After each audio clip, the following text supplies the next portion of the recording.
नमस्ते। आज के इस बेहद दिलचस्प बल्कि मैं कहूँगा रोंगटे खड़े कर देने वाले विश्लेषण में आपका स्वागत है। आज हम एक ऐसी घटना की गहराई में उतरने वाले हैं ना, जो सच में इंसानी डर, मनोविज्ञान और कुछ ऐसी चीज़ों की सारी सीमाओं को चुनौती देती है जिन्हें समझाना बहुत ही मुश्किल है। आज की हमारी इस चर्चा का मुख्य केंद्र है गोवा का एक बहुत ही पुराना और कुख्यात ढांचा, जिसे द मेलो हाउस कहा जाता है। तो चलिए बिना कोई देरी किए सीधा इस रहस्य में उतरते हैं और देखते हैं कि स्रोत हमें क्या बताते हैं। चलिए इसमें गहराई से गोता लगाते हैं। जरा सोचिए, हमारी इस कहानी के बिल्कुल बीचों बीच है समर्थ नाम का एक लड़का जिसकी उम्र है सिर्फ 19 साल। और बात शुरू होती है आधी रात को लगाई गई एक पागलपन भरी शर्त से। एक ऐसी शर्त जिसने उसे सीधा गोवा के सबसे डरावने माने जाने वाले घर के दरवाजे पर ला खड़ा किया। बस 3 मुख्य चीजें हैं यहाँ: जवान खून का जोश, एक खतरनाक चैलेंज और एक ऐसी जगह जिसका इतिहास सच कहूं तो बहुत ही स्याह है। तो सबसे पहले बात करते हैं उस रात की, यानी गोवा बॉनफायर की, उस जानलेवा शर्त की। अब इस घटना की शुरुआत के बारे में जो सबसे दिलचस्प बात है ना, वो ये है कि इसका माहौल बहुत ही चिल और नॉर्मल था। बात लगभग 3 साल पुरानी है। समर्थ और उसके दोस्त गोवा के एक बीच पर आधी रात को बॉनफायर जलाकर बैठे थे। एकदम बढ़िया माहौल। और जैसा कि अक्सर रात में दोस्तों के बीच होता है, डरावनी कहानियों का दौर शुरू हो गया। बस इसी हंसी मजाक के बीच समर्थ को एक चैलेंज दे दिया गया। और चैलेंज भी ऐसा वैसा नहीं, शर्त ये थी कि समर्थ को रात के उस खुप अंधेरे में बिल्कुल अकेले द मैलो हाउस के अंदर जाना है और वहां से एक फोटो खींचकर लानी है। मतलब ये सिर्फ एक जगह जाने की बात नहीं थी, ये सच में एक बहुत बड़ा साइकोलॉजिकल टेस्ट था।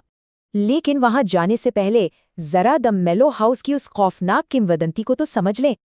तो यहाँ हम उस कहानी को देखते हैं जो पीढ़ियों से वहां के लोकल लोग सुनाते आ रहे हैं। स्रोत के मुताबिक काफी साल पहले इस घर में 2 भाई रहा करते थे। लेकिन समय के साथ पता नहीं क्या हुआ, उनके बीच एक बहुत गहरी नफरत पनपने लगी। फिर एक रात कुछ ऐसा हुआ जिसने सब कुछ बदल कर रख दिया। एक बहुत ही खौफनाक झगड़ा।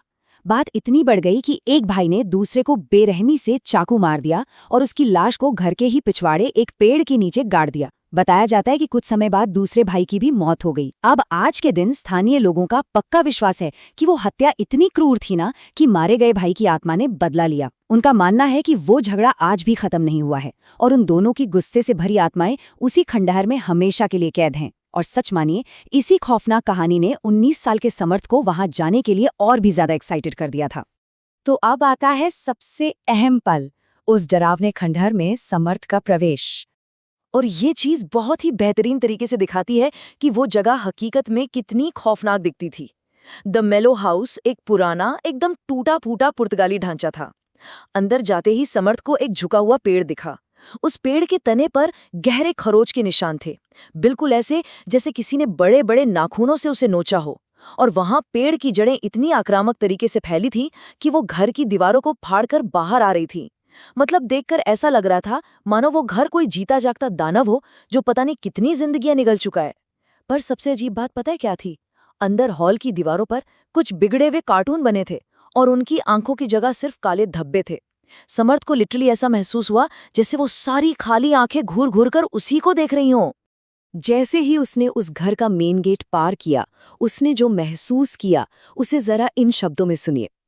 सीने पर एक भारी बोझ और सड़ते हुए मांस की बदबू। सोचिए जरा, ये सिर्फ आंखों से देखने वाली बात नहीं थी, ये एक ऐसा एहसास था जो सीधे दिमाग पर वार करता है। उसे वहां सांस लेने में भी दिक्कत हो रही थी और वो सड़ांध ऐसी थी जैसे कोई जानवर हफ्तों से वहां मरकर पड़ा हो। ये एकदम साफ दिखाता है कि डर कैसे हमारे शरीर और हमारी इंद्रियों को पूरी तरह से जकड़ लेता है। अब कहानी उस मोड़ पर पहुंचती है जहां डर अपने एकदम चरम पर था, कब्रिस्तान का सामना। चलिए आगे बढ़ते हैं और देखते हैं कि ये खौफ कैसे एक के बाद एक सीढ़ियां चढ़ता है। सबसे पहले समर्थ ने अपना टास्क पूरा करने के लिए अपना सेल्फी कैमरा ऑन किया और तभी उसे स्क्रीन पर ठीक अपने पीछे 2 परछाइयां दिखाई दी। लेकिन जैसे ही वो मुड़ा, वहां कोई नहीं था, एकदम सन्नाटा। फिर अचानक एक बहुत जोर की गुर्राहट, एक दर्दनाक चीख और फिर 2 आदमियों के एक दूसरे पर चिल्लाने और लड़ने की आवाजें पूरे घर में गूंजने लगीं। समर्थ को अब पक्का समझ आ गया था कि भाई यहां से तुरंत भाग लो। लेकिन तभी उसका 100% चार्ज मोबाइल फोन एकदम से बंद हो गया। कोई बैटरी डाउन नहीं, बस डेड। और जब वो जान बचाकर एग्जिट वाले उस बड़े पेड़ के पास पहुंचा तो उसके पैर वहीं के वहीं जम गए। यहीं पर इस पूरी घटना का सबसे बड़ा मनोवैज्ञानिक ट्विस्ट आता है। जरा ध्यान से देखिएगा। लोकल किंवदंती तो हमेशा उन दो भाइयों के बारे में थी जो वहां लड़ रहे हैं, है ना? लेकिन जब समर्थ भागने की कोशिश कर रहा था और उसे लगा कि किसी ने उसे जमीन से पकड़ लिया है, तब उसने नीचे देखा। वहां एक बहुत बड़ा गड्ढा था, बिल्कुल किसी कब्र के आकार का, और उसमें एक शरीर सड़ रहा था। लेकिन वो शरीर किसी अनजान भाई का नहीं था। समर्थ ने जो बताया वो रूह कपा देने वाला है। उसने दावा किया कि वो चेहरा किसी और का नहीं बल्कि खुद उसका अपना सड़ता हुआ चेहरा था। सोचिए, ये वो पॉइंट है जहां सुनी सुनाई बातें और एक इंसान का अपना सबसे गहरा डर आपस में टकरा जाते हैं। एकदम खून जमा देने वाला पल। और जब वो उस गड्ढे को देखकर पूरी तरह से सुन्न खड़ा था, तब स्रोत के अनुसार उसे वो दो भाई दिखाई दिए। उसने उनका जो हुलिया बताया है वो बहुत ही विभत्स है। उसने दावा किया कि उनके शरीर पूरी तरह से गल चुके थे और चाकुओं के घावों से लगातार खून बह रहा था। उनके सिर फूटे हुए थे और सबसे डरावनी बात, उनकी गर्दनें पूरी तरह से पीछे की ओर उल्टी मुड़ी हुई थीं। आंखें एकदम लाल, जिनमें सालों पुराना भयानक गुस्सा साफ छलक रहा था। अब ये समर्थ का अपना व्यक्तिगत अनुभव है, लेकिन ये साफ बताता है कि वो उस वक्त किस भयानक मेंटल ट्रॉमा से गुजर रहा था। और फिर चीजें पूरी तरह से बेकाबू हो जाती हैं। समर्थ के विवरण के मुताबिक गड्ढे में पड़ा वो सड़ता हुआ शरीर, जी हाँ, वही जिसका चेहरा बिल्कुल समर्थ जैसा था, वो अचानक उठ खड़ा हुआ।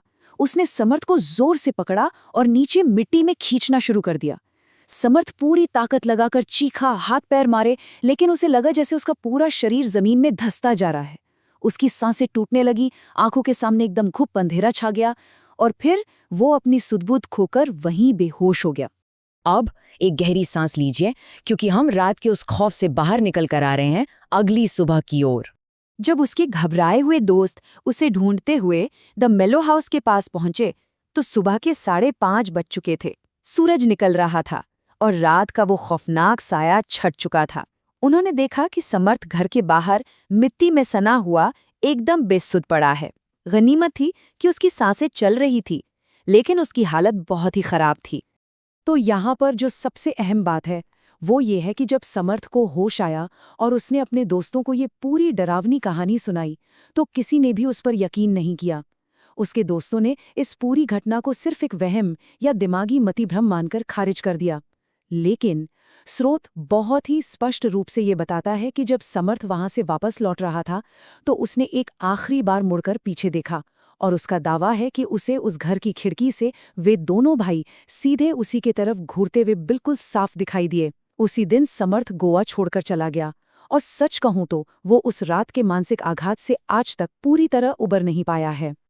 और यही चीज हमें आज के इस विश्लेषण के सबसे बड़े और आखिरी सवाल पर लाकर खड़ा कर देती है। वो सब कुछ जो समर्थ ने महसूस किया, वो सड़ता हुआ मांस, अपना ही वो मृत शरीर, वो दो खौफनाक भाई, क्या वो सच में किसी अनजानी शक्ति का काम था? क्या द मेलो हाउस वाकई में भूता है, या फिर रात का वो भयानक अंधेरा, एक खौफनाक किंवदंती और एक डरे हुए 19 साल के लड़के का दिमाग, क्या ये सब मिलकर एक ऐसा इल्यूजन पैदा कर सकते हैं जो हकीकत से भी ज्यादा असली लगे? खैर, ये कहानी हमें इसका कोई सीधा जवाब नहीं देती, बस सोचने पर मजबूर कर देती है। स्रोत ने जो बताया वो हमने आपके सामने रख दिया है। अब ये तय करना बाकी रह जाता है कि आखिर इस कहानी का असली सच क्या है। आज के इस विश्लेषण में हमारे साथ जुड़ने के लिए बहुत बहुत धन्यवाद। अगली बार हम फिर किसी ऐसे ही रहस्य की गहराई में उतरेंगे। तब तक के लिए सुरक्षित रहें।